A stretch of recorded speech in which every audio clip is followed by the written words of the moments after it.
রাজশাহীতে হিমাগারে ভাড়া দ্বিগুণ বৃদ্ধির প্রতিবাদে দফায় দফায় বিক্ষোভ মিছিল সমাবেশ করে মিলছে না সমাধান।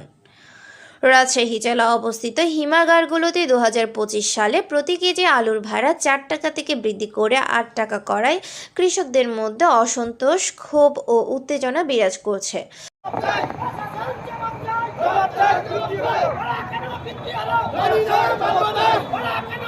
রাজশাহী জেলার 9টি উপজেলায় অবস্থিত হিমাগারগুলোতে আলু হিমায়িত করে রাখার ভাড়া দ্বিগুণ করার প্রতিবাদে সমাবেশ ও বিক্ষোভ মিছিল করেছেন স্থানীয় কৃষকেরা।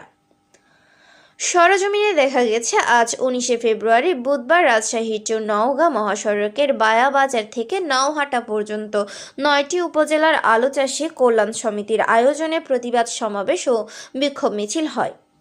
প্রতিবাদ সমাবেশ ও বিক্ষোভ মিছিলে প্রধান অতিথি হিসেবে উপস্থিত ছিলেন অ্যাডভোকেট শফিকুল হক মিলন, ত্রাণ ও পুনর্বাসন বিষয়ক সম্পাদক, কেন্দ্রীয় নির্বাহী কমিটি, বিএনপি।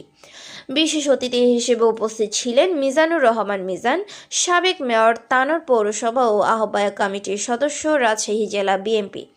বিশেষ অতিথি হিসেবে আরও উপস্থিত ছিলেন ওয়াদুদ হাসান পিন্টু, কৃষক দলের সহসাংগঠনিক সম্পাদক, রাজশাহী বিভাগীয় বিএনপি, এবং মাওলানা মোহাম্মদ সুজামুদ্দিন আমির, বাংলাদেশ জামায়াত ইসলামী, এয়ারপোর্ট থানা রাজশাহী সহ রাজশাহী জেলা ও বিভাগীয় জাতীয়তাবাদী দল বিএনপি, সহযোগী ও অঙ্গ সংগঠন এবং জামায়াতে ইসলামীর নেতা কর্মীবৃন্দ উপস্থিত ছিলেন।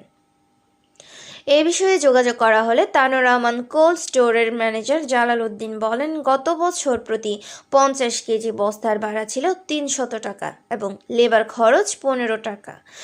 একটি যৌক্তিক পর্যায়ে হিমাগারে ভাড়া বৃদ্ধির জন্য কৃষকরা স্থানীয় সরকার, প্রশাসনের, কৃষি অধিদপ্তর সহ উপজেলা নির্বাহী কর্মকর্তার অধিদপ্তর, রাজশাহী জেলা প্রশাসক বরাবর আবারও স্মারকলিপি দাখিল করেছেন। জাকির হোসেন, ডাক বাংলা টিভি।